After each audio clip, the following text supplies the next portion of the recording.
Bom demais começar mais um programa Gente que Fala. Eu sou Liliane Ventura e você está ligado conosco aí simultaneamente pela Rádio Trianon 740 AM São Paulo, Rádio Universal 810 AM de Santos e também pela sua, né? Mais sua do que minha aí, porque eu faço algumas horas e você pode assistir a qualquer hora do dia e da noite, da madrugada, tvexito.com.br.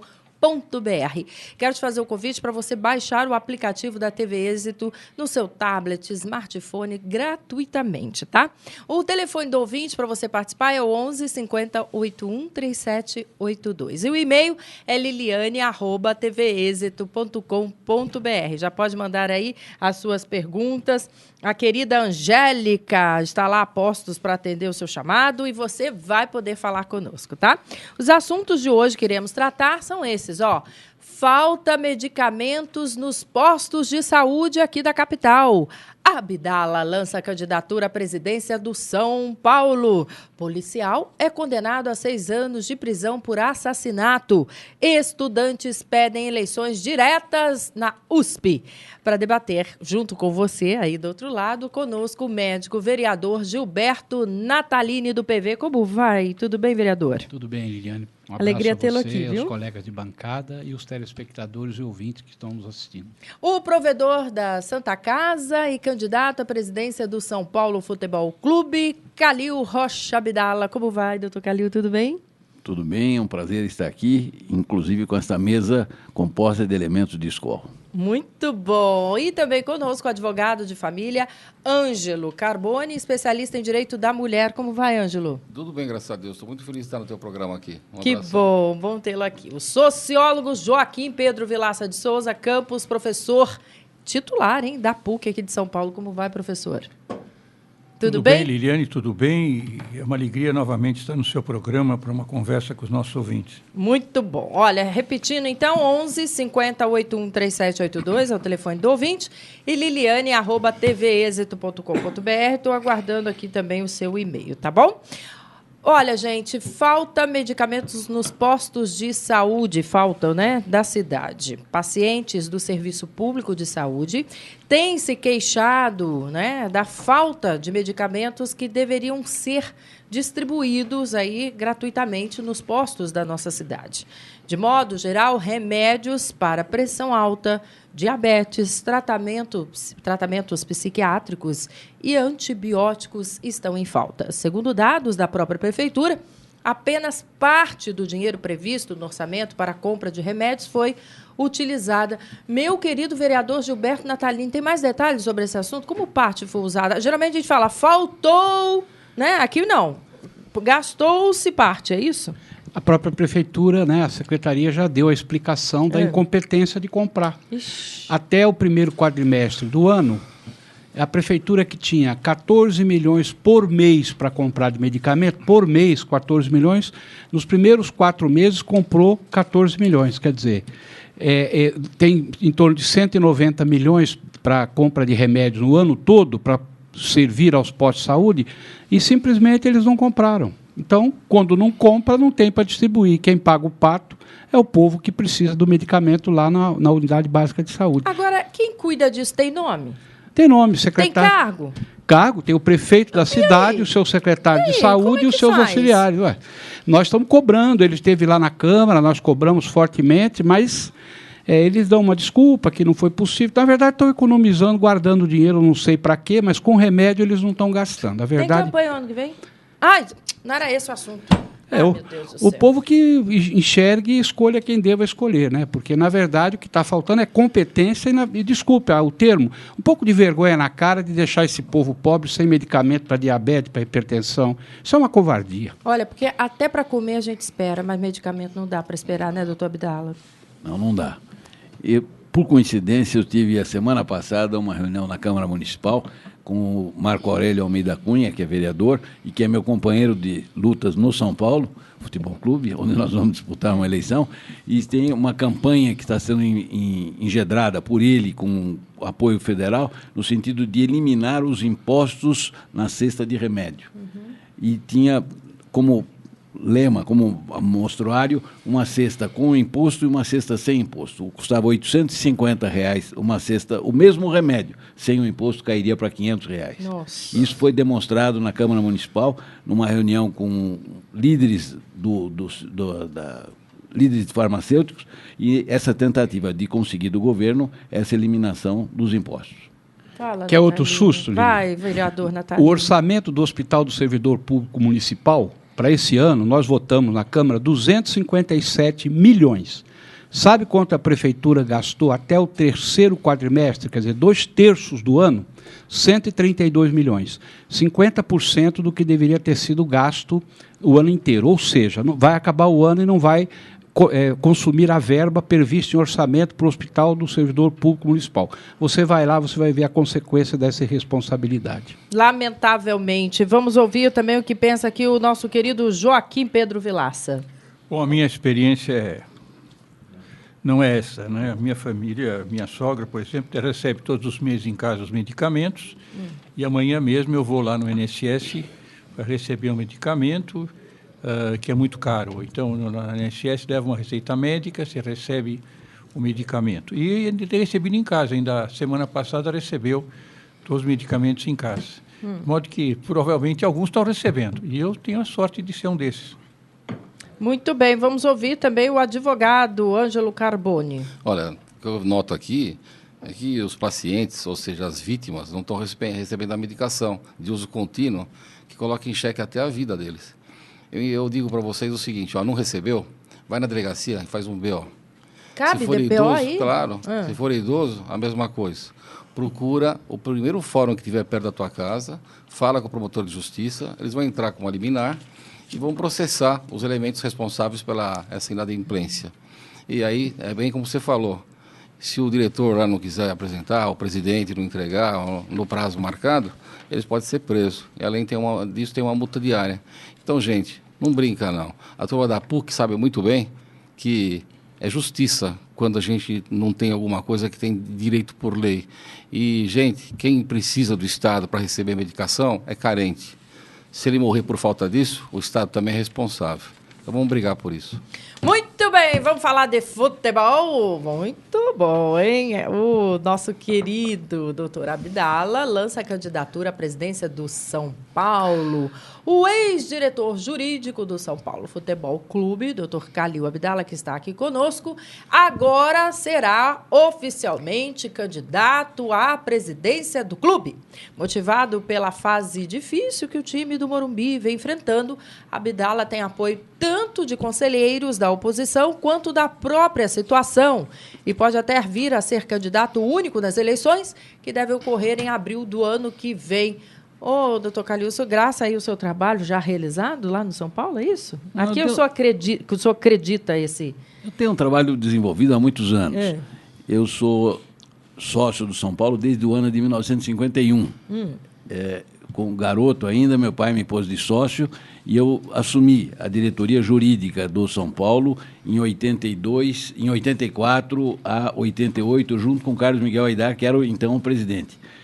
Coincidentemente, ele será o meu adversário agora. Resolveu, atendendo apelos do Juvenal Juvencio, que é o atual presidente, disputar a eleição. Então, o candidato da situação seria o Carlos Miguel e o candidato da oposição seria eu. E tem mais o então, Carlos parte Augusto, da notícia ali eu dei errada. O Carlos Augusto Barros de Silva, que é conhecido como Leco, também ficou chateado com a escolha do Juvenal para o candidato da situação e disse que vai disputar a eleição também. Epa, então agora ficou boa. Talvez nós tenhamos 3 candidatos. Mas é bom, né? É bom porque é o momento de divulgar a plataforma, de dizer o que pensa. Por exemplo, estamos em campanha já. Vamos dizer aí, doutor Calil, o que se presidente fosse amanhã, faria já pelo São Paulo Futebol Clube? Nós teremos que fazer uma série de reformas dentro do São Paulo. Tá. E isto será anunciado no lançamento oficial da campanha. Tá. Eu gostaria de deixar para... é surpresa, entendi. É para surpresa, porque seria Claro, dito que aí isto... já está entregando ouro. Conta aqui, vai. Está entregando ouro, né, pro adversário. Porque eu fiz a pergunta acreditando que, como eu noticiei aí, que seria candidato único. Mas não sendo, é prudente realmente que guarde, né, a sua plataforma para demonstrá-la em momento propício. Só quem vota... Mas em grande parte será a descentralização do poder dentro de São Paulo. Certo. Eu pretendo ficar apenas um mandato, não vou prosseguir, como é comum, as tentativas de reeleições, pretendo ficar apenas um mandato, antecipar a eleição, diminuir o meu mandato um pouquinho para poder... É uma época péssima para se fazer uma modificação de diretoria. Certo. Fazer uma eleição em abril, o campeonato já está em meio durante o ano. O ideal seria passar essa eleição para o final do ano, setembro, outubro, novembro, com a posse no final do ano, para poder o novo presidente assumir e ter uma gestão mais profícua e mais acertada. Isto é uma das coisas que nós vamos nos bater. Se eu quisesse esticar o mandato, iriam achar ruim. Então, eu prefiro diminuir o meu em 2017 para dezembro de 2016, exatamente para poder atender isto. Esse será um dos pontos. O senhor sabe que o senhor está sempre ligado à saúde, né? A saúde da Santa Casa, a saúde financeira, né, da Santa Casa, principalmente, porque bem sabem vocês, que eu já disse aqui, que ele não é médico, ele é advogado, administrador da Santa Casa. Vamos dar o diploma para ele. Vamos dar, né? Vamos Merece, dar. Diploma né? é mérito, é. Isso. E agora também cuidando da saúde. Esperamos todos aí do São Paulo. Sucesso à sua campanha, viu? Tá bom. Muito bem, você pode e deve participar conosco no 11 5081 3782, é o telefone do ouvinte, 11, que é São Paulo, né? 5081 3782. Também por e-mail, liliane@tvexito.com.br. Já eu falo aqui as suas considerações, porque o programa chama, sabe como? Gente que fala. E para falar muito, você tem essa oportunidade, hora e vez, aqui nos nossos microfones, tá? Eu quero tratar desse assunto aqui, ó. Policial é condenado a 6 anos de prisão por assassinato. O policial militar Eric da Silva Moura foi condenado a 6 anos de prisão por assassinar o metalúrgico Alessandro da Conceição Souza e por tentar matar também a esposa da vítima, Caroline Monteiro, na época com 19 anos. O caso, só para refrescar a sua memória aí, ocorreu em 2011, quando, após uma briga de trânsito, Eric desceu de seu carro e atirou várias vezes contra o casal. Doutor Ângelo, é importante a gente noticiar para dizer que existe justiça nesse nosso país, onde fica essa sensação de impunidade a todo momento? Eu acho o seguinte, olha, o homicídio duplo qualificado, ele matou a tiros o menino e agrediu a moça. Ela, inclusive, chama Carolzinha, ela manca de uma perna. A gente nota que esse policial, ele é um sniper, aqueles especializados em tiro, e ele agrediu, assim, barbaramente, e a pena foi muito baixa. Eu fiz o júri, eu sou assistente do Ministério Público, e eu pedi uma pena de 22 anos. Agora, os argumentos da defesa é que o rapaz tinha tatuagens e que essas tatuagens representavam coisas sinistras, sabe?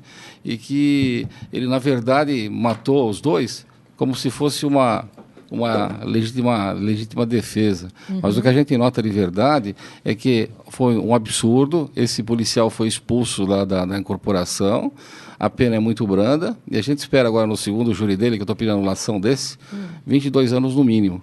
Agora o que eu digo às pessoas é o seguinte, olha, nunca parem no trânsito, nunca discutam. Você não sabe se do outro lado está um policial armado lá, que vai lá e faz você de estilingue. É triste a situação que a gente vê. O povo paga imposto, o povo anda nas ruas, e qualquer discussão na rua, um sujeito armado, que às vezes é da polícia, vai lá e te mata, lá e não dá nada. 6 anos de cadeia, vocês imaginam, no regime semiaberto, e saiu junto com a gente dando risada. E o rapaz morreu, tem um filho por criar e tem uma esposa viúva. É muito triste. Muito bem, um alerta dado aí, principalmente porque o trânsito sobretudo das grandes capitais do nosso país, muito violento. As pessoas ainda não entenderam o que é o veículo em alta velocidade ou o que é o veículo mal conduzido. Não é isso, doutor Abdala? Seu comentário. É isso, sim. Eu acho que precisamos de tomar muito cuidado, a população tem que tomar cuidado, porque essas brigas de trânsito, cada dia que passa, a gente tem notícias de crimes exatamente por causa disso. E desnecessário. O melhor que tem é tentar sair e desaparecer do local e deixar para que outro tome conta. O meu querido Natalini, vereador Natalini, vai acontecer o 11º Encontro Municipal de Psoríase, é isso? Vamos convidar o pessoal? Vamos convidar quem quiser. vai ser no dia 26 de outubro, na Câmara, das 8 da manhã até as 5 da tarde. É um sábado, inscrição gratuita. E já tem 1.600 inscritos. Que maravilha! Quem quiser é só se inscrever. Não precisa ser só pessoa com psoríase. Pode ser familiar, pode ser pessoa que queira conhecer o problema.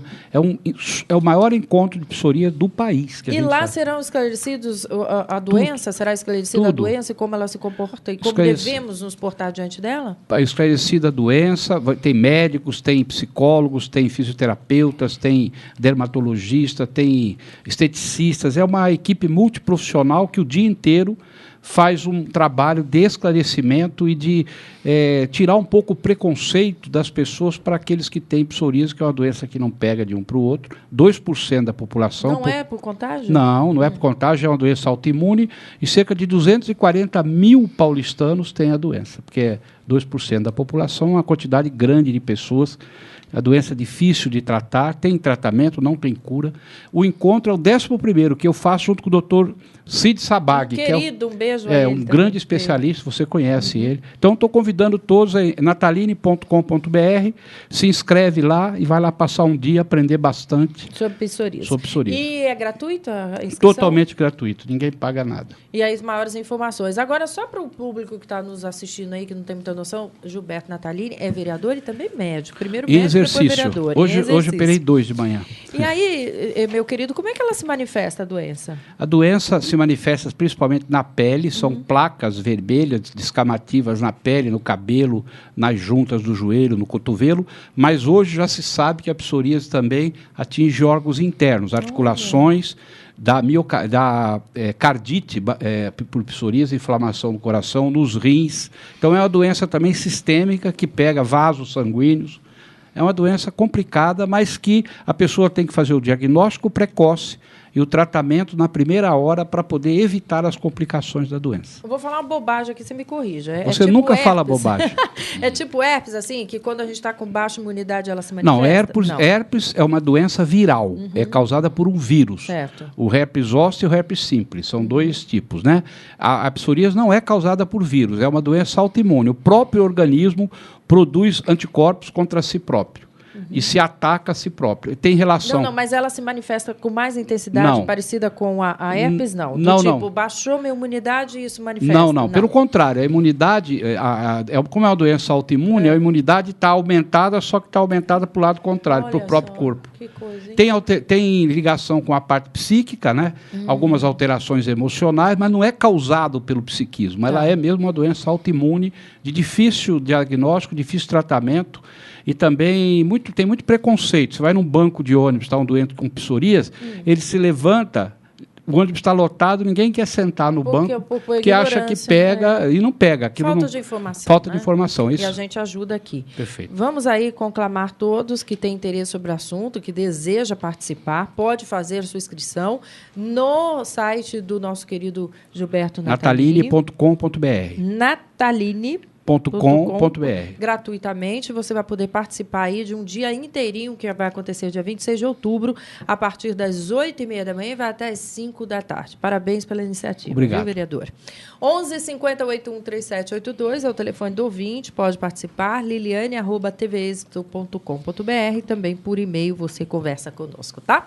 Estudantes pedem eleições diretas na USP. Pois é, a Universidade de São Paulo, a USP, você sabe que os estudantes ocupam prédios da faculdade em protesto por mudanças em seu estatuto e por eleições diretas para a reitoria.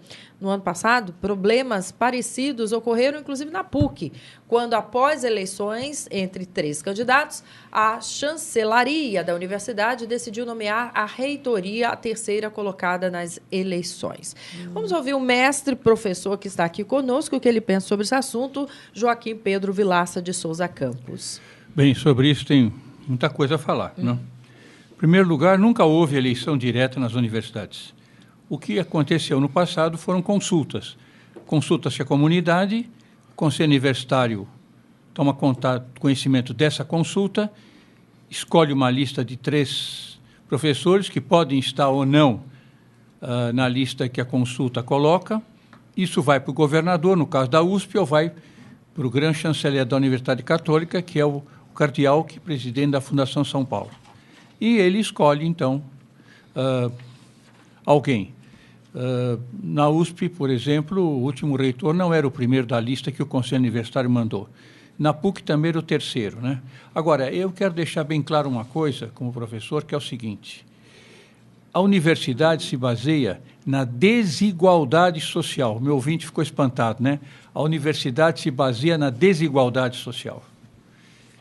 Evidente. Eu entro na universidade como calouro, eu faço a minha graduação, eu faço o meu mestrado, eu faço o meu doutorado, eu faço a minha livre docência e eu sou titular. E isso é feito em 20 anos. Então, o calouro é igual a um recém-formado? Um recém-formado é igual a um doutor, aprovado em tese? Não. Então, a universidade se baseia na desigualdade. Se essa desigualdade deve se transformar na parte administrativa, isso é uma outra questão que podemos discutir. Mas que participar da universidade é aceitar de alguma forma que o mérito e que o esforço que é a escolha e não a eleição. Ninguém é eleito doutor na faculdade, ninguém é eleito mestre na faculdade, mesmo porque a FUVEST não é por eleição. A gente apresenta a FUVEST e é escolhido entre... Bom, é verdade, aqui está um médico aqui que os alunos da Faculdade de Medicina da USP acham que são deuses, os professores deles têm certeza que a escola politécnica não forma engenheiro, forma politécnicos, e que a Faculdade de Direito de São Francisco, a doutora Abdala ali sabe o que eu estou falando, a Faculdade de Direito de São Francisco considera a USP um anexo. Ela existia e vieram e anexaram a USP à Faculdade de Direito. Então, dentro da universidade, é evidente que existe arrogância, é evidente que existe a ideia de que eu sou melhor que os outros, etc. Mas a ideia de uma democracia que todo mundo vota é uma ideia que não se coloca dentro de uma universidade. E a opinião do nosso querido Joaquim Vilas, alguém quer complementar, quer comentar, doutor Carbone? O que a gente sente de verdade é que a molecada, lá, os estudantes, gostam de bagunça.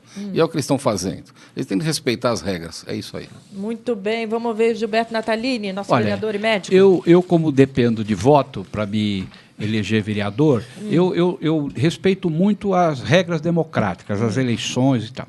Mas existem determinadas coisas na vida que você tem que ter meritocracia, não adianta. Né? Nenhum cientista é eleito por voto. Não é eleito por voto. Ele vai lá e vai descobrir a sua descoberta a partir de estudos, às vezes demora 50 anos para chegar lá. Então, eu acho que nós temos que botar as coisas na balança e exageros dos dois lados são prejudiciais, que eu acho que deve prevalecer o bom senso. Muito bem. Vamos, doutor Abdala. Mas regras são regras. Nós temos, por exemplo, no Ministério Público, também o sistema é o mesmo. Indica-se 3 nomes e o governador tem o direito de escolher aquele que melhor lhe aprover. Já aconteceu. E aconteceu já diversas vezes. No Tribunal de Justiça, hoje, com o número de 350 desembargadores, existe vaga constantemente, não só pelo quinto constitucional, que pertence à classe dos advogados, e um quinto constitucional também pertencente ao Ministério Público. E o governador é chamado não sei quantas vezes durante o ano, porque se somar um quinto em 350, você imagina o número de pessoas que tentam essa vaga. E isso é feito através de escolha também de 3 nomes. A Ordem dos Advogados, no caso, indica 6 nomes. O Tribunal de Justiça corta 3 desses nomes e vai para o governador 3. E o governador, às vezes, escolhe o terceiro. Então, poderia ter uma lista de 6 nomes. Eu não vejo inconveniente. São regras. A não ser que sejam modificadas essas regras. Enquanto prevalecerem, deverá ser respeitado. Muito bem. Ocupações ameaçam criação do Parque Brasilândia. Olha, presta atenção. Em uma área aí com 310.000 metros quadrados de Mata Atlântica, aos pés da Serra da Cantareira, foi tomada aí por ocupações irregulares e virou depósito, de lixo, apesar de demarcada como zona de proteção ambiental em 2002. A administração quer criar ali o Parque Brasilândia, antigo pedido dos moradores. Mas o processo de desapropriação pode ser engavetado por questões jurídicas. O que é isso, vereador? Não, por escolha política do prefeito Haddad. Não tem nenhuma questão jurídica. Pelo contrário, ele está indo contra as decisões judiciais. Aquilo é uma área uma mosca branca dentro da Vila Brasilândia, que é a única área tem 110 mil metros de Mata Atlântica fechada, mais de 20 espécies de animais silvestres, uma cachoeira bonita, um córrego maravilhoso, e ali estava desapropriado, processo de desapropriação para ser o Parque da Vila Brasilândia. O único parque da Vila Brasilândia, lá não tem mais nenhum parque. Olha lá as imagens. Que lindo. Olha lá, tá vendo? E aí o que aconteceu? 12 milhões de reais depositado na Justiça, emissão de posse dado pela juíza do caso para a prefeitura entrar na área e construir o parque. E o que aconteceu? Mudou a administração do ano passado para esse ano. No final de dezembro tinha 50 ocupantes. Em janeiro entraram mais 300 ocupantes irregulares, e agora tem 1.500, 1.400 ocupantes. O prefeito mandou uma carta para a liderança local que luta pelo parque, dizendo que estava desistindo da ação de emissão de posse e que ia usar a área ocupada para construir predinhos de residência. Eu não tenho nada contra construir residência. Agora, numa área de parque como aquela, você viu algumas imagens? Mostra mais imagens aí, na Rayala. Vamos ver nós fomos lá, filmamos, mataram 19 bugios lá. Foi uma covardia. E a prefeitura está tirando o time de campo, vai desistir da área lá, já tem ocupação, está vendo? Eles estão deixando ocupar para criar o fato consumado e daí fazer um conjunto habitacional no lugar que deveria ser preservado para um parque verde. Olha lá que maravilha. Olha que nojeira. Ali é o lixo que eles jogam, mas é no meio da mata, você está vendo? É Mata Atlântica remanescente, fechada, que demora 1 hora para você ir da Avenida Raimundo Pereira de Magalhães a esse ponto do córrego aí lá dentro. Demora 1 hora pelo meio da mata. Isso não é crime ambiental, gente? Crime ambiental. Nós já denunciamos na Polícia Ambiental, na Polícia Civil Ambiental, no Ministério Público, está em todo lugar a denúncia feita e a omissão da Prefeitura é uma coisa vergonhosa. Infelizmente. Haddad, falta de remédio, a gente começou falando aqui. Ele não vai te escutar agora que ele está na Itália já? Não? Já chegou? Será na Itália? Ele estava viajando. Mas os fofoqueiros de plantão podiam, rever, porque não dá, gente, não dá. Falta remédio, a ocupação, A gente está lutando pelo que é nosso. É o pulmão ali que funciona como pulmão também, uma área dessa quando invadida. Vamos para um rápido intervalo, voltamos já, esperamos você. TV Êxito nas redes sociais. Siga no Twitter e curta nossa página no Facebook. Saiba primeiro o que acontece na nossa programação. Vídeos, fotos, notícias e bastidores. TV Êxito, a sua TV na web. Hoje, com a modernidade, vocês podem assistir tudo que está acontecendo pela internet, pelo seu tablet, pelo seu iPad. E parabéns à TV Êxito por essa abertura a mais para os nossos dias de hoje. Muito bem, estamos de volta com o programa Gente que Fala e agora vamos contar para você que a Santa Casa abre nova unidade de cuidados paliativos. É isso mesmo, a Santa Casa de São Paulo amplia a atenção a crianças com doenças incuráveis ou que precisem de tratamento para a dor.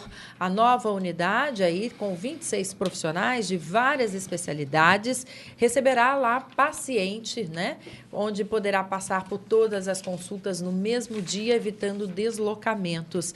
A unidade ainda conta com foco no controle da dor e de doenças oncológicas, neurológicas e degenerativas. Doutor Calil, parabéns, chega em boa hora, porque o que não vai faltar lá são pacientes com essa necessidade, não é isso? Lene, precisa de ficar bem claro que não é a Santa Casa que está promovendo isso, é a população de São Paulo. Ah, é? É aquela campanha que nós vimos fazendo já há mais de ano, do cupom. É o cupom que não tem o CPF, o cupom é entregue para a Santa Casa. Diversas instituições estão recolhendo essas notas fiscais, mas nós temos sido talvez a maior. Nós estamos recolhendo em São Paulo inteiro. É só a pessoa nos comunicar que nós mandamos buscar. Próprios restaurantes, lojas... Não, mas explica como é que o consumidor ajuda. Consumidor Ele chega até no outro consumidor entra, compra qualquer mercadoria que comprar e tira a nota fiscal sem CPF. Essa nota fiscal é remetida para a Santa Casa. A Santa Casa manda até buscar automaticamente. Mas aí eu tenho que dizer, na hora, eu não vou pedir o CPF, mas essa nota eu gostaria que fosse remetida. Não tem que mencionar a Santa Casa. É a nota sem CPF, é uma nota comum, sem nada. Poderá ser para a Santa Casa ou para outra entidade. No caso, nós estamos utilizando isto e com esse dinheiro arrecadado já cerca de 10 milhões de reais, da Secretaria da Fazenda, nós estamos iniciando é um prédio que será edificado para isso. Como tivemos complicações com o Condefat e com o Compresp, nós destinamos um prédio interno da Santa Casa para isso, provisoriamente, atender estas crianças. Crianças com faixa etária de qualquer idade. Qualquer idade, recém-nascido até a adolescência, eu imagino. Exato. E lá esse tipo de assistência é dada a ela e também à família? A família também recebe assistência. Vamos dar o endereço? Endereço é na própria Santa Casa, ou se tiver notas para enviar, entrar em contato com o telefone 2176-1734. Isso aí é o estabelecimento, 2176-1734 da Santa Casa, ou enviar pelo próprio correio, mandando um envelope com as notas fiscais, Rua Cesário Mota, 112, São Paulo. E já chegou ao volume de 10 milhões. Tirando um determinado percentual que é entregue, já chegamos a 10 milhões. Isso significa dizer que as coisas funcionam no país quando se leva a sério. Claro, não é, claro, não é isso? A gente dúvida. critica, mas a gente tem que elogiar também. E em nome dessas crianças, dessas famílias, porque quando adoece uma pessoa na família, adoece a família também, né? Mas nós temos que agradecer a população de São Paulo, que tem sobretudo atendido e nos enviado essas notas fiscais. Muito bom. A população comerciante, né? Não, porque população normal. Não, porque ele diz, não quero dar o meu CPF. Ali ele já está sendo um contribuinte, não é isso? Ele compra uma mercadoria, comprou um livro. Ou esse livro, ele pede o dono da loja, a nota fiscal paulista, só quero o cupom fiscal. Tá. Retira isto e manda para a Santa Casa. Muito bom. Nós digitamos isto no computador para a Secretaria da Fazenda e nos é creditado esse dinheiro todo, que já chegou a esse volume total. Vamos falar um pouquinho agora de cuidados também no que diz respeito à violência. Pois é, está aqui conosco o advogado Dr. Ângelo Carboni, que lança a 2ª edição do Manual de Sobrevivência da Mulher, que não orienta só as mulheres, não, mas todos os que sofrem com agressões, como crianças, avós, gays, entre outros. O manual aborda temas como alienação parental, bullying e filhos que maltratam os pais. Distribuído gratuitamente, ele pode ser baixado também pelo site manualdasmulheres.com.br. O que você traz de mais importante aí para a gente já orientar em caso de violência essas pessoas que são agredidas e que sofrem por esse tipo de situação, meu querido doutor? A minha preocupação maior é aquela gente carente, aquela que precisa e não tem condições econômicas para procurar um advogado particular. A Lei Maria da Penha é incisiva, existe lá um procedimento todo especial que dá garantias à mulher agredida, e não precisa ser agressão a agressão física, pode ser verbal, às crianças e a todas as pessoas que vivam conjuntamente com o seu par. Então, o que a gente fica preocupado é o seguinte: a mulher que está em casa, às vezes ela deixou a escola faz tempo, ela estudou, mas ela não se reciclou, ela depende daquele varão, do companheiro, do amigo, do ficante. E esse sujeito, economicamente, é o que banca, é o provedor. E ela, às vezes, apanha uma vez, 2, 3, 10, fica arrebentada lá, depois passa para as crianças, depois vira mau exemplo para as crianças. E ela não faz nada com medo de chegar lá no fim do mês, não tem mais aquela despesa para poder pagar, o dinheiro para pagar a escola das crianças, manutenção da casa. Tem até medo, às vezes, de ser colocada na rua, porque em união estável ele compra no nome dele e os dois que pagaram, mas ele quer pôr ela para fora porque está no nome dele. Então, a cartilha tem por objetivo ensinar vocês. Vocês apanhou, foi agredida, ele gritou com você, xingou, vai na delegacia, faz um BO. Esse BO não vai colocar ele preso, não, dependendo da gravidade da situação. Mas se ele agrediu sério, ele pode até ser preso em flagrante por tentativa de homicídio. Então, gente, não brinca. E outra coisa, fez esse BO, quem vai atender vocês na delegacia da mulher é uma mulher. Você vai poder mostrar onde tem os machucados, os ferimentos, as lesões corporais. Aí vai alguém de lá da delegacia, vai levar você lá no IML para fazer o exame, que vai ser uma mulher que vai fazer também. E depois o que acontece? Na mão, com esse boletim de ocorrência e mais a prova que você foi fazer no IML, o teu exame de corpo de delito, você vai em qualquer fórum e graciosamente você vai receber lá um advogado do Estado que vai entrar com 2 ações rapidíssimas, no mesmo dia. Uma colocando o sujeito para fora. Ele agrediu você, ele não tem mais condições de ficar em casa. Então ele vai para a rua. E a segunda, para bloquear 33% a 50% dos vencimentos dele, né, no lugar que ele trabalha, e no fim do mês você vai ter condições econômicas para manter seus filhos. Então pensa que legal. A justiça está do seu lado. Agora está em você exigir os seus direitos e contar o que está acontecendo, narrando os fatos. E olha, eu vou dizer para vocês, caiu muito o nível de agressão aqui. Mas a gente quer zero, tolerância zero. Agressor tem de ser processado, porque se ele não matar você hoje, ele acaba matando outra mulher futuramente. E o meu, Manuel, se vocês não tiverem condição, é só mandar um e-mail para mim, carboneadvogados@uol.com.br. carboneadvogado@uol.com.br, que a gente dá uma graciosamente. Mas, mulher, procura a Ordem dos Advogados do Brasil, procura um advogado do Estado e você terá essa defesa em defesa sua, da sua família e da tua tranquilidade. Muito bem. Agora, por que você fez aqui uma menção aos ficantes? Os ficantes também, tá cheio de ficante. Aí que indiretamente é uma espécie... que acontece? Ele bate na mulher também do mesmo jeito, ele banca a mulher, é uma situação aí de amásio. E, na verdade, ele tem que responder. E é enquadrado também na própria lei. A gente tem que entender o seguinte, olha, em qualquer situação, mesmo se for homem com homem, mulher com mulher, não interessa, agrediu, tem de ir preso. Aqui a lei é mais branda, na primeira vez não vai, mas eu espero que vá logo, porque agressor não presta. Não, mas isso é importante dizer. Por que eu falei do ficante? Porque tem mesmo aqui uma parte que trata desse assunto, e porque muita gente fica na dúvida. Não, ele não é meu cônjuge, ela não é minha cônjuge, então eu não posso reclamar, e não é verdade. É um estado, é uma situação, é um momento. Tem namorado que vai lá e enche a namorada de pancada lá e não está nem aí. Hoje em dia ele é enquadrado, sim, e o que eu acho fantástico é que uma delegada vai lá, pega ele pelo pescoço, leva ele para lá, faz um lindo processo para ele, ele vai preso. E quando ele chegar lá na cadeia, ele vai ver que tem um monte de gente que não gosta dessa situação. Então eu tenho certeza que isso ele vai gravar e nunca mais ele vai bancar o macho para uma mulher. Porque, olha, bater em mulher, pelo amor de Deus, né? Vamos parar com isso. E o que é, professor Joaquim Vilaça? Eu acho que esse doutor aqui está falando uma situação ideal, né? Na verdade, ninguém vai preso. O que acontece com a delegada que não faz isso? Vai lá, a senhora fala, a delegada não dá a menor. Eu só ouvia televisão à noite, à tarde, sobre o noticiário, para ver a quantidade de senhoras que são agredidas. Tem o caso de uma senhora que foi assassinada, ela foi agredida diversas vezes, foi à polícia diversas vezes, registrou a queixa, delegado não fez coisa alguma, até que ela foi assassinada. O que acontece com a autoridade pública? Então, estamos tomando providência. Essa é a história de dizer, ele não vai chegar perto dela. Isso é brincadeira, né? Brincadeira, só pode ser brincadeira. Agora, há no inconsciente coletivo a ideia da violência.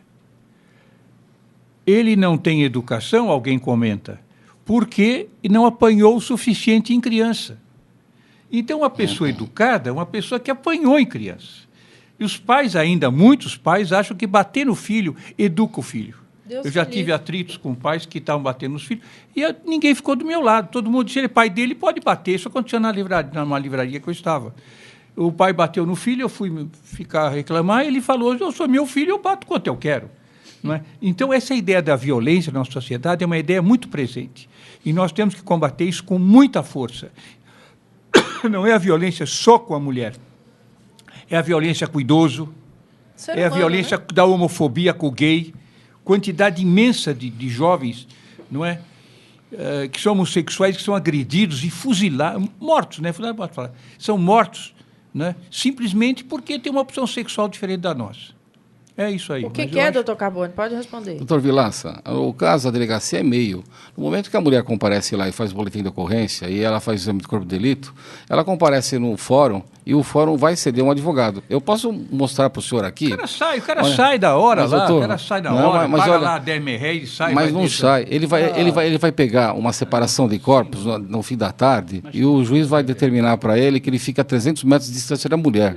Hoje modernizou tudo. E se ele aparecer lá, ela liga para o 190, vai à polícia militar, prende o sujeito e ele vai preso. Olha, eu fiquei impressionado também, mas acontece. Olha, eu digo o seguinte, se vocês quiserem, Qualquer mulher que for agredida aqui de manhã, vem aqui no programa dela, a gente faz o procedimento de tarde. Está um oficial de justiça impedindo que ele entre em casa. Ele não precisa ser preso, não. Mas que ele não vai entrar, não vai. E se ele tentar, ele vai para a cadeia. E eu vi isso daqui. Nada. E não sai. O cara que é assassino vai para a cadeia. E não doutor. sai. O cara vai para a cadeia. Mas essa lei é fantástica. Não vai para a cadeia. É uma maravilha. Doutor Vilaça, o senhor não acredita na lei. Bebe, feito um porco, mata 6 pessoas com o seu automóvel e sai daí e dá risada da gente. O senhor está vendo isso? O senhor está com 16 anos sem carteira, guiando automóvel, bebe, mata 6 pessoas, não é uma, 6 pessoas e dá risada. Não vai para a cadeia? Não, mas nós estamos falando de uma coisa Ninguém e outra vai pra coisa, cadeia viu, aqui. professor? Bate na Nós mulher estamos e não vai falando pra cadeia, ainda da dá violência da risada. mulher. Eu garanto, se você trouxer uma moça que é agredida, no teu Vamos programa ouvir de hoje à manhã, tarde a noticiário. de noite eu ponho ele para fora de casa. Ah, bom. Vamos ouvir hoje. Eu saio de casa e volto. falar? Vereador, Vamos ver. Natalino. Ó, eu acho que, aliás, o Dr. Carbone, ele é tuiteiro, eu sigo ele no Twitter. Quantos seguidores o senhor tem? 3 milhões. 3 milhões de seguidores, pelo amor de Deus. Eu sigo ele no Twitter, sou um dos 3 milhões. Mas eu acredito que o professor Vilaça tem parte de razão por causa da impunidade, mas se por causa da impunidade nós não procurarmos a lei, aí nós vamos para a barbárie. Então eu acho que tem mesmo que ir lá denunciar, brigar. As mulheres não vão, muitas vezes, por medo de serem... Mas o que o doutor Vilaça está falando, ele tem razão, porque a mulher vai lá e desiste. Depois que faz mulher toda essa desiste, estrutura, é isso mesmo. o Já senhor não cansei sabe, de na ver. hora que o sujeito vai preso, ele está falando a verdade. Ela chega lá e fala assim, não, eu caí da escada, é tudo mentira, e o advogado que me ensinou. E aí fica mal a delegada, eu, o juiz e fica todo mundo. O problema é das mulheres. Olha, se vocês abrirem um procedimento desse, tem de ir até o fim. Senão fica que nem o doutor Vilaça, ele não acredita e vocês também não. E atrapalha o resto. É isso mesmo. Tá certo. E atrapalha. O doutor Abdala, o senhor está rindo por quê? Não, eu estou rindo porque eu já conheço diversos casos. Também, né? E sei que é comum, é muito comum a mulher comparecer na delegacia para desdizer, para modificar aquilo que ela havia feito. Isso é comum e tem acontecido muito. Prudentemente. Ele vai mudar, né? Ela fala. Se vai mudar, eu não sei. Mas Ela está na 5ª coça, porque é coça que fala lá em Campos dos Goitacá, fala surra, coça, Você né? é de Campos, né? Você é de Campos? Somos. Eu também sou de lá. Então, só para dizer lá, falar coça. Levou uma coça que só Jesus na causa. E está na 3ª, diz que caiu da escada. Às vezes nem escada tem em casa, né? Nem Vocês querem dar risada? Não, fala aí. Eu estava falando, outro dia na aula eu disse para as alunas, eu tenho muitas alunas, né, dou aula na Faculdade de Educação, eu disse, mulheres são perigosas porque elas batem criança, né? Aí uma aluna brincando disse, em velhinho também, cuidado. Ai, meu pai, ela disse isso? Eu disse, velhinho também, cuidado, hein? Gente, olha aí, polêmica sobre biografia chega à Feira de Frankfurt. A Feira do Livro de Frankfurt envolveu muita polêmica sobre a censura no Brasil, país homenageado do evento. A pauta foi a articulação de artistas brasileiros para impedir a publicação de biografias não autorizadas. Escritores criticaram o grupo Procure Saber, comandado por famosos cantores da MPB, que quer exigir autorização prévia para a publicação de livros. O que é isso, professor Joaquim? Explica para nós. Olha, eu realmente estou por fora dessa história da Feira de Frankfurt, certo? Eu acho que no Brasil não existe nenhuma censura sobre publicação de livro. Acho que pode ser feito. Se uma pessoa for ofendida, ela pode entrar na justiça. Se for caluniada, etc., né? Mas a censura prévia eu acho que não existe mais aqui no Brasil. Mas esse caso de Frankfurt, realmente eu não sei. Não é? Os artistas brasileiros tentando impedir biografias não autorizadas. Agora, é a tal história, quer dizer, alguém tem direito de escrever sobre a minha vida? É discutível, né? Antigamente chamava-se maledicência e fofoca. Hoje em dia é o quê? É uma arte escrever sobre a vida dos recentemente outros. nós tivemos caso do Roberto Carlos. Que impediu Isso saiu, foi publicação. noticiado isso. Mas Impediu a tem publicação. certas coisas da vida privada, por exemplo, que não devem estar expostas num livro, certo? Mas foi escrito, inclusive, por uma pessoa que trabalhava com ele, era muito próxima, Pior que ainda, revelava... pior ainda, cagueta. Gente, o Ministério Público diz que PCC planejou matar a Alckmin. Uma investigação do Ministério Público de São Paulo mostra que a facção criminosa PCC determinou a morte do governador Geraldo Alckmin e de outras autoridades. A investigação começou em 2009 e é considerada a maior ofensiva contra a facção desde a sua criação, há 20 anos. A apuração do GAECO concluiu que só no estado de São Paulo o PCC tem 7 mil... Isso que eu não entendo. Eu dou a notícia, mas eu não entendo. Como é que sabe quem são os 7.800 integrantes? Prende. Ou não? Olha, eu sei quem são, sei o número exato, 7.800, e o final da notícia eu passo aqui para os nossos debatedores. Fala, vereador. Meu questionamento é, procede ou não? Procede. A minha maior tristeza com o Brasil é o aumento do número de assassinatos por ano. Ano passado foram 60 mil, e o aumento do crime organizado no país nos últimos anos, nas últimas décadas. É uma coisa brutal. Nós estamos... Olha, eu trabalho muito na periferia, vou dizer para os senhores, com toda a tranquilidade e responsabilidade que eu tenho. Existem duas forças políticas hoje organizadas na periferia de São Paulo. As igrejas católicas e evangélicas e outras denominações e o crime organizado. Essas são as forças que têm capacidade de mobilizar povo organizado na periferia. Um para um lado, outro para o outro. Então, essa notícia que saiu aí, que eu achei confirmando aquilo que a gente vê no dia a dia na prática. Vários parlamentos do Brasil têm representantes diretos do crime organizado eleitos. Eles nem escondem mais. É assim, escancarado. Estão no direito, iam enfiar um lá como assessor do Supremo Tribunal Federal. Você imagina, o sujeito é representante do crime organizado no Supremo Tribunal Federal do país. Nós chegamos num ponto que eu acho que essa questão de ameaçar o Alckmin, eu acho verdadeira e real, e eu achei um absurdo a Justiça negar o que o Ministério Público pediu. Eu não entendi bem, mas achei muito esquisito a Justiça negar o pedido do Ministério Público. Ou o Brasil toma vergonha e ataca de frente o crime organizado, ou nós seremos, dentro de muito pouco, um país que vai dividir o poder, já está dividindo o poder com essas facções criminosas que tomam conta do país. O Américo, lá da Pompeia, para o senhor, doutor e vereador Natalini, como é possível, vejam vocês aí, que nos últimos anos o crime organizado tenha se consolidado aqui em São Paulo? Não foi em São Paulo, consolidou no país. Eu estive em Aracaju sexta-feira, estive em Salvador conversando com as pessoas em Salvador. Salvador é uma cidade de uma violência por causa do tráfico de droga, consolidou no país. Pode ter começado aqui e no Rio de Janeiro. Hoje, ele é nacional e, quem sabe, tem braços internacionais. Com certeza tem. Então, é um problema nacional de crescimento por causa do descontrole do tráfico de droga, do tráfico de arma e do tráfico de influência que essa gente faz.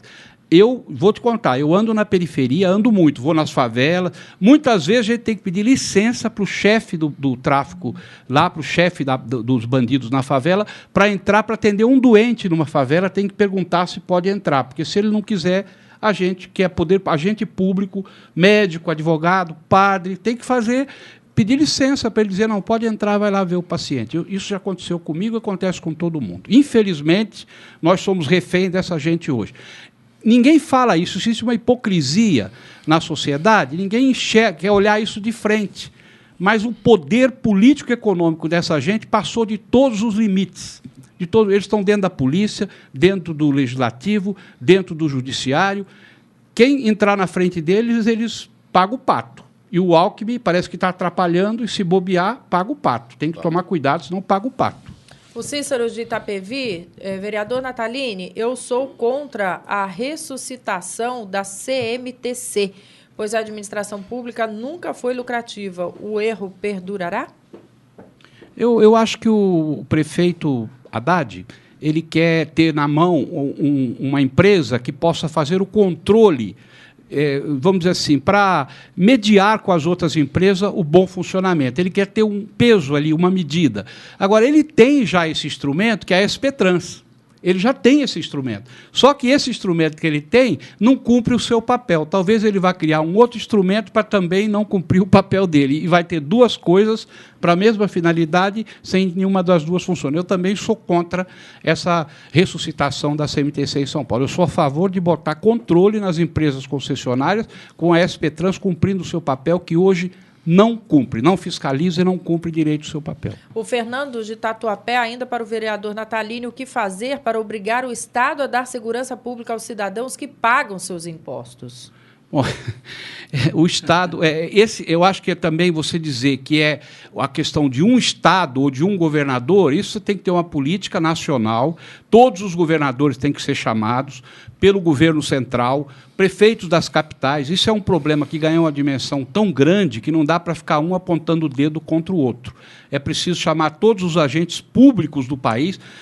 Eu vou repetir, a situação do crime organizado está tão enfronhado na sociedade brasileira, tem tanto poder de fogo, que se nós brincarmos mais um pouquinho, daqui a pouco, tá certo? A gente vê eles elegendo candidatos, a gente vê eles colocando... Eles têm uma organização de tal ordem.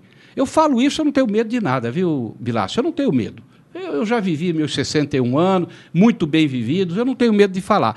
Eles têm um setor do tal do partido, que eles falam, que arregimenta jovens na periferia para colocar nas faculdades de direito, de serviço social, faculdade para professores, até para médicos, enfermeiros, para depois esses profissionais servirem ao crime organizado sob a batuta deles.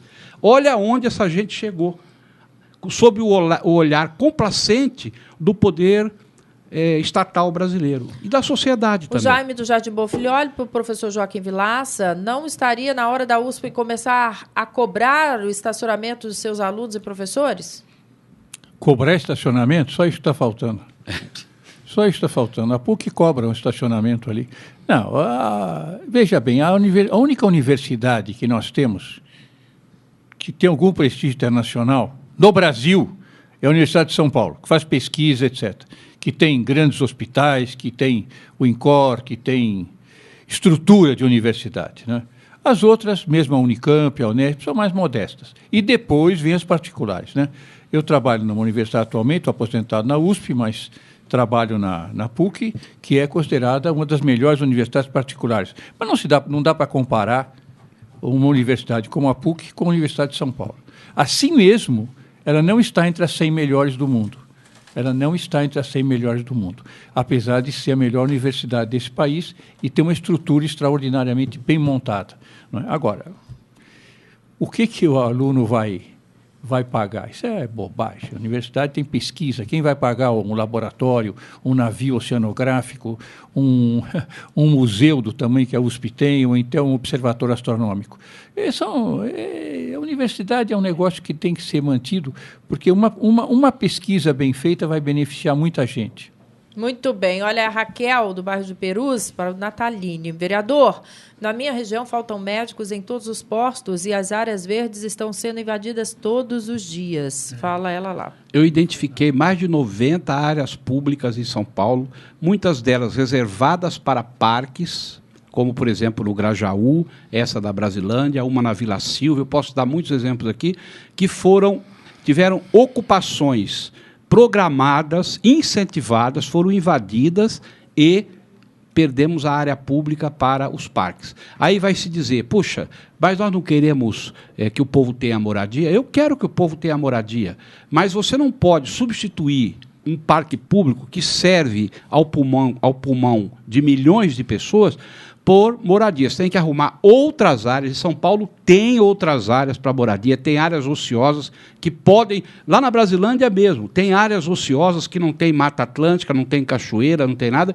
que poderiam ser desapropriados para moradia e que não foram, e os parques públicos estão sendo ocupados de forma, na minha opinião, de forma criminosa e pior, com a conivência da prefeitura e do prefeito. Isso é que é mais triste, com a conivência, não vou dizer com a participação, mas com a conivência, com a omissão.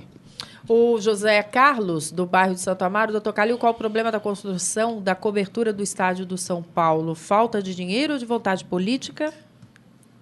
Eu não sei precisar se as duas coisas fazem parte. Mas posso garantir que, no início de nossa gestão, o estádio terá início de imediato. Já tive contatos com a Andrade Gutierrez, que é a firma que estava contratada para fazer o serviço, e me acertei com eles, no sentido de que a obra será iniciada de qualquer... Se não for iniciada até lá, porque ela poderá ser iniciada até o final de abril, se não for, a partir do mês de maio do ano que vem, terá início imediato. Eu quero, de novo, conclamar vocês aí para o evento Psoríase, que vai acontecer no dia 26 de outubro, gratuitamente. Você pode se inscrever no site nataline.com.br. imóveis.com.br. Gratuitamente, vai acontecer no sábado, das 8h30 da manhã às 5 da tarde. Nobel de Economia fez alerta entre bolha imobiliária, sabe onde? No Brasil. Um dos vencedores do Prêmio Nobel de Economia, Robert Shiller, afirmou no mês passado que o Brasil pode estar vivendo uma bolha imobiliária semelhante à vivida pelos Estados Unidos e que deu origem à crise econômica de 2008. Durante a apresentação em evento no país, o economista levantou suspeitas sobre uma alta sem explicação nos preços dos imóveis. Eu já questionei aqui, quero ouvir os demais aqui da mesa o que pensam a esse respeito. Professor Joaquim. Eu acho que há uma certa especulação em relação ao imóvel. Mas não há, e com a minha ascendência portuguesa, não é? A gente sempre achou que a melhor coisa do mundo é comprar um imóvel, um terreninho, não é? Verdade. A gente nunca vende propriedade, só compra. Essa é uma tática de ter um patrimôniozinho melhor, não é? E que eu saiba, o que tem rendido mais nos últimos anos é o pequeno investimento. Porque, como dizia a minha avó, meu neto, compre terrenos. Há muito tempo pararam de produzir. Muito bem. Vamos, Carboni, o advogado que está conosco, Ângelo Carboni. A minha preocupação aqui é o seguinte, olha, todo mundo está comprando aí e os preços não existe 14 mil reais um metro, 15. Estão vendendo apartamento de 40 metros quadrados aí por 600 mil e a pessoa vai se endividar 15, 20, 30 anos.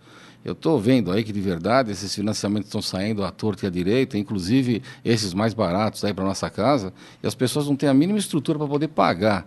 E o que vai acontecer aqui, daqui a um pouco, vai acontecer que nem nos Estados Unidos. Em vez desse boom imobiliário, ninguém pagar, vai dar uma inadimplência terrível e vai dar um problema sério para o povo. Então, gente, toma cuidado. Na hora de financiar, não passe dos limites. Vai procurar um imóvel mais barato, mais em conta, maior. A família cresce. Um apartamento de 40 metros, vocês não vão poder conseguir viver. E, ao mesmo tempo, esses preços são absurdos. Parem de comprar. Aguarde uma promoção, alguma coisa mais séria, um leilão. Mas isso daí é absurdo. Vocês estão comprando e eu tenho certeza que daqui 2, 3 anos vai devolver todo mundo. E essa preocupação é para todo o Estado e para todo o Brasil. Então, você acha que procede o que o economista falou? Sem dúvida, isso daí, olha, não existe, é real. Um apartamento, é só verificar quanto custa o metro quadrado de uma construção. Eles estão vendendo por 3, 4, 5 vezes mais. E o pior, o povo não sabe. Na hora que você vai comprar, que eles vêm lá, naqueles 2, 3 anos de construção, eles já cobram a comissão inteira da corretora que está vendendo, e você que foi comprar lá, eles já cobram um monte de taxa de vocês que são indevidos. Isso daí vai sobrecarregar vocês em tudo. Vocês não percebem porque está embutido no financiamento, mas vocês vão ter que pagar no final. E vocês não vão ter que pagar como? As atualizações, as prestações, na hora que der uma dor de barriga na família, der um problema lá na criança, aumentar o imposto, como é que vocês ficam? Vocês têm que pensar em tudo isso. E, gente, não vai nessa história de venda maravilhosa, porque não existe. E esses metros quadrados que estão vendendo aí 14, 15, 20 mil, também não existe. É uma ficção. Vocês estão entrando bem. Muito bem. O vereador Natalino? Olha, eu não sou economista, tenho muita dificuldade de analisar os dados econômicos, mas eu acho que, pelo que a gente vê na cidade, a explosão de venda de imóveis na cidade, com crédito a longo prazo, muitas vezes me pergunto, de onde o pessoal está comprando tanto, de que forma? Você não se pergunta isso? Prédios e mais prédios e mais prédios e mais prédios. Pode ser que a gente chegue numa situação das pessoas não conseguir pagar isso aí. Chega num ponto...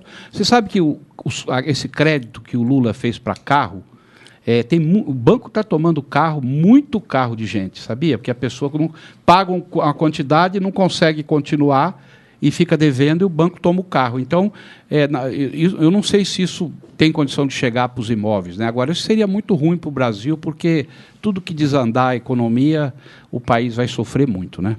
Doutor Abdala? É exatamente o que eu ia dizer. O exemplo típico são os problemas dos automóveis. O governo facilitou demais e hoje está havendo uma inadimplência quanto ao pagamento de automóveis, é uma coisa bárbara. Nós temos tido ações, a quantidade de ações no Fórum de São Paulo é muito grande, para fim de retomada dos automóveis. E eu acredito que irá acontecer o mesmo dentro em breve com os imóveis.